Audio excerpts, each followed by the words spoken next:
Hello students, welcome to my channel MN institute. Student, आज हम करेंगे क्वेश्चन नंबर 3 एक्सरसाइज 1.2 का, और चैप्टर आपका फर्स्ट है और क्लास 10th मैथ्स है। तो इससे पहले मैंने सारे क्वेश्चंस करा दिए, यानी कि एक्सरसाइज 1.2 का क्वेश्चन नंबर फर्स्ट और सेकंड करा दिया है। अगर आप लोगों ने नहीं किया है तो उसका लिंक नीचे दिया हुआ है, आप कर सकते हैं। ठीक है, तो स्टार्ट करते हैं। क्वेश्चन नंबर 3 में क्या कहता है? क्वेश्चन नंबर 3 में कहता है कि find HCF and LCM of the following integers, यानी कि आपको इसके अंदर एचसीएफ निकालना है, एलसीएम निकालना है। किनका? ये इंटीजर्स कहां दिए गए हैं? ये रहे बेटा, 12, 15, 21, 17, 23, 29, 8, 9 एंड 25। ठीक है, इनके क्या निकालने हैं आपको? एचसीएफ और LCM by the applying prime factorization. ठीक है, यानी प्राइम फैक्टराइजेशन मेथड। ये कहता है क्वेश्चन नंबर 3 में कि आपको एचसीएफ और एलसीएम निकालना है। ठीक है, जैसे कि हमने इससे पहले वाले क्वेश्चंस में निकाला था। और इसमें जो आपको एचसीएफ एलसीएम निकालना है वो प्राइम फैक्टराइजेशन मेथड से निकालना है। तो प्राइम फैक्टराइजेशन मेथड होता क्या है, पहले हम ये देखते हैं। ठीक है, तो प्राइम आपके सामने आया है, प्राइम फैक्टराइजेशन मेथड। तो प्राइम एक नंबर होता है, जैसे कि मैंने लास्ट बताया था आपको। प्राइम नंबर्स वो नंबर्स होते हैं जो एक या खुद के टेबल्स में आते हैं, यानी एक या खुद के टेबल से वो फैक्टर होते हैं और किसी से फैक्टर नहीं होते हैं। मैं एग्जांपल की बात करूं आपके सामने, तो आपके सामने जो 2 है वो एक आपका प्राइम नंबर है। कैसे? या तो 2 एक के फैक्टर में आएगा, या 2 खुद 2 के फैक्टर में आएगा। इसके अलावा कोई तीसरा फैक्टर इसका नहीं होगा। ठीक बात करेंगे, 3, 5, 7, इसी तरह से बाकी जितने भी नंबर्स हैं ये सारे हमारे प्राइम नंबर्स होते हैं। प्राइम नंबर्स वो नंबर्स हैं, या तो वो खुद के टेबल्स में आने चाहिए, या तो 5 के टेबल में या 1 के टेबल में, और किसी के टेबल्स में नहीं आते, मतलब उनका फैक्टर 1 या वो खुद के अलावा कोई और नहीं होता। ठीक है, तो ये हमारे प्राइम नंबर है। तो इस मेथड से आपको निकालना है, यानी कि प्राइम फैक्टराइजेशन, यानी कि जब आपके सामने जो ये नंबर्स दिए गए हैं 12, 15, 21, इनका जब आप फैक्टर करोगे तो फैक्टर करने पे, जब आप इसका फैक्टर करने पे आप नंबर्स लोगे तो वो सारे के सारे नंबर्स प्राइम नंबर्स होने चाहिए। यानी कि जब आप इसको डिवाइड करते हैं, करके देखते हैं। जैसे कि मैं फर्स्ट की बात करता हूं, फर्स्ट पार्ट की। तो फर्स्ट पार्ट में आपके पास 12 है, 15 है और 21 है। यानी हमें इन तीनों का क्या करना है?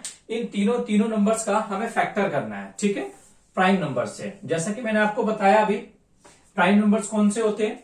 जैसे मैं आपके सामने लेता हूं 12। अब यहां पर आपको कहना है प्राइम फैक्टराइजेशन, यानी प्राइम नंबर्स लेने हैं। नंबर बताया मैंने क्या होता है? 2, यानी प्राइम नंबर जो नंबर्स होते हैं वो 2 से स्टार्ट होते हैं, एक नहीं होता, कॉमन होता है। 2 से स्टार्ट करते हैं और फिर बाकी सारे नंबर जहां तक ले। तो हम देखते हैं, सबसे पहले हम 2 से करेंगे। 2, 2 6 12। फिर ये 2 से जा रहा है, 2 3 6।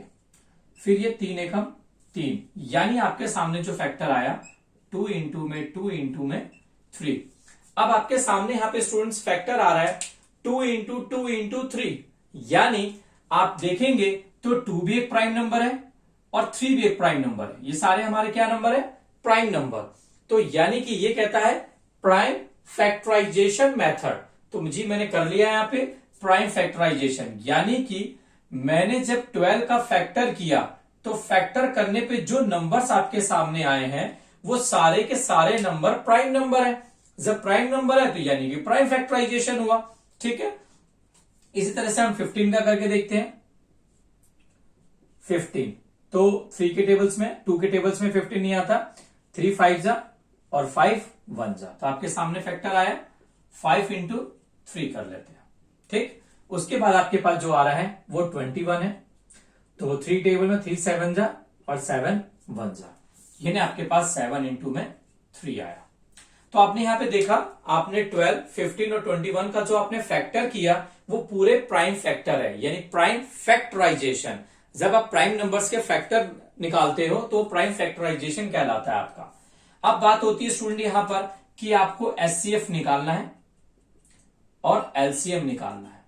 ठीक है, एचसीएफ यानी हाईएस्ट कॉमन फैक्टर।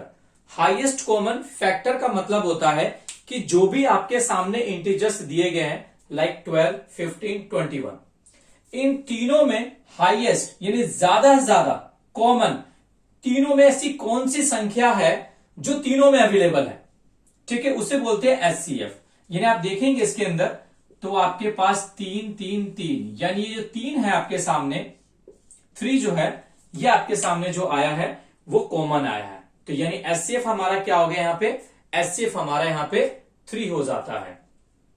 अब हम बात करते हैं एलसीएम की। तो एलसीएम क्या कहता है, एलसीएम कहता है लार्जेस्ट कॉमन मल्टीपल्स, यानी लार्जेस्ट ज्यादा कॉमन मल्टीपल्स, यानी कॉमन के अलावा बाकी जो सारे बचते हैं वो सभी नंबर लेंगे। तो आप देख सकते हैं यहां पे एक तो 3 कॉमन है, गुड। उसके बाद आपके पास क्या, ये 2 नंबर बचते हैं, इन दोनों को भी मल्टीप्लाई ले लेंगे। फिर ये 5 बचता है, 5 भी ले लेंगे। ये 7 बचता है और ये 7 भी ले लेंगे, ठीक है। इन सबको हम मल्टीप्लाई कर देंगे। तो 3 2 जा 6, 6 2 जा 12, 12 5 जा आपके पास 60 और 67 जा 420, यानी 420। 3 दूनी 6 दूनी 12 पंजे 60, 6 7 42, ठीक है, 420, यानी 420 आपका आ गया। तो स्टूडेंट्स ये आपने निकाला है, यहां पर आपने प्राइम फैक्टराइजेशन मेथड से आपने यहां पे 3 इंटीजर्स के आपने एचसीएफ निकाला और एलसीएम निकाला। तो आई होप आपको समझ आ गया होगा, और समझ नहीं आया वीडियो को दोबारा आप देख लेना, ठीक है। तो इसे नोट डाउन करते हैं, स्टूडेंट नोट डाउन करो। आपने नोट कर लिया, अब करते हैं हम इसका सेकंड पार्ट। सेकंड पार्ट क्या कहता है, इसमें आपको निकालना है स्टूडेंट 17 का, 23 का और 29 का। हम करते हैं 17 का। तो 17 का आपको निकालना है स्टूडेंट प्राइम फैक्टराइजेशन। जैसे कि आप देख रहे हैं कि 17 ऑलरेडी प्राइम नंबर है, यानी 17 के फैक्टर में और 1 के फैक्टर में, इसके अलावा किसी और में नहीं आएगा। तो ये पहले से ही प्राइम फैक्टर, इसलिए सीधा 17 से जाएगा। 17 1 जा 1 1 जा, यानी आपके पास है 17 इंटू 1। अब हम बात करते हैं 29 की, सॉरी 23 आपका, 23 की। तो 23 भी स्टूडेंट यहां पर आपका प्राइम नंबर है, तो यानी ये भी सिर्फ 23 से ही जाएगा और 1 से। तो यहां 23 इंटू 1। अब हम बात करते हैं स्टूडेंट 29 की, ये 29। तो आपका 29 भी स्टूडेंट ये भी प्राइम नंबर है, तो ये भी 29 के अलावा और किसी से नहीं जाएगा, तो ये 1। तो आपके सामने आया 29 इंटू 1। अब यहां पे हमें क्या निकालना है, एचसीएफ और एलसीएम। तो आपको पता है एचसीएफ क्या होता है, एचसीएफ जो तीनों में होना चाहिए। तो तीनों में 1 के अलावा और कोई नंबर नहीं है, तो यहां पर आपका एचसीएफ 1 ही होगा। क्लियर। अब जैसे कि एलसीएम मैंने आपको बताया, एलसीएम में क्या होता है, जो कॉमन होता है यानी 1, ठीक है, और उसके अलावा जो आपके पास बचे सभी 70 इंटू 23 इंटू 29, यानी 1 तो कॉमन है, मतलब मल्टीप्लाई करेंगे सेम आएगा। तो इन तीनों को स्टूडेंट आप मल्टीप्लाई करोगे तो आपके पास 11 33 9 आएगा, ठीक है। आप इनको मल्टीप्लाई करना, यही आंसर आएगा, ठीक है। तो या आई होप समझ आ गया। अब इसे नोट डाउन कर लो स्टूडेंट। अब करते हैं हम इसका पार्ट थर्ड, ठीक है। थर्ड में क्या है देखते हैं। आपको है 8 है, 9 है और 25 है। तो हम 8 का फैक्टर करते हैं। 2 4 जा 2 2 जा 2 1 जा, यानी कि 2 इंटू में 2 इंटू में 2, और 1 तो कॉमन है, लिखे ना लिखे कोई बात नहीं। यहां पे 3 की बात 9 की बात करते हैं। 9 में आपके पास 3 3 जा 3 1 जा, ठीक है। आपके पास 3 3 जा 9, 3 1 जा 3 9, तो 3 इंटू में 1। अब आपके पास है 25, तो 5 5 जा और 5 1 जा, ठीक है। तो आपके सामने यहां 5 इंटू में 5 इंटू 1 तो कॉमन होता है।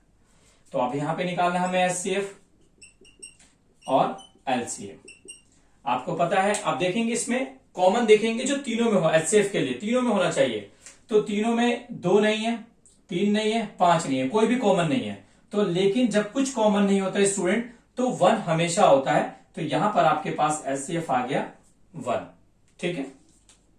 और जैसा कि एलसीएम मैंने आपको बताया था, यहां पर क्या है 2, यानी 2 इंटू में 2 इंटू में 2, 3 इंटू में 3 और 5 इंटू में 5। इन सबको मल्टीप्लाई करेंगे तो आपके पास आएगा